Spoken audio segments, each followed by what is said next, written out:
Magandang araw mga idol. So narito ako ngayon sa Kalayo.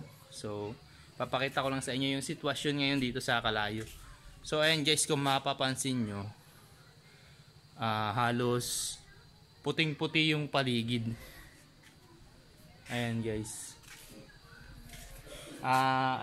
Ayan is yung para siyang usok pero ano siya, smog. Galing siya sa Bulkang Taal. Ayan guys, pakita ko sa inyo yung paligid. Halos wala nang makita, puno na ng smog yung buong paligid. So ayan guys, tingnan nyo. Halos hindi na makita yung mga bundok. Tapos yung buong paligid, ayan. Parang ano siya, parang usok.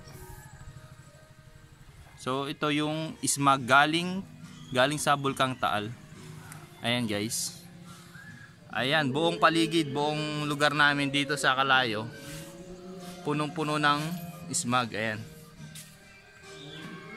Ayan guys.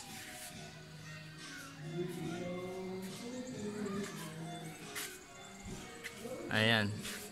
Nag-suspend na ng pasok para bukas. Nag-announce na wala daw pasok bukas kasi nga mausok at saka mukhang ano to, delikado sa kalusugan, lalo na yung may mga asthma. Marami na rin ako nakikitang post sa Facebook na nahihirapan na silang huminga at nagkakaroon na nga ng hika dahil nga dito sa smog. So ayan guys. Tapos yung iba masakit daw sa mata. So ina-advise na rin yung publiko na magsuot ng face mask.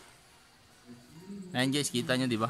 Grabe yung fog or smog na ito galing sa Bulkang Taal.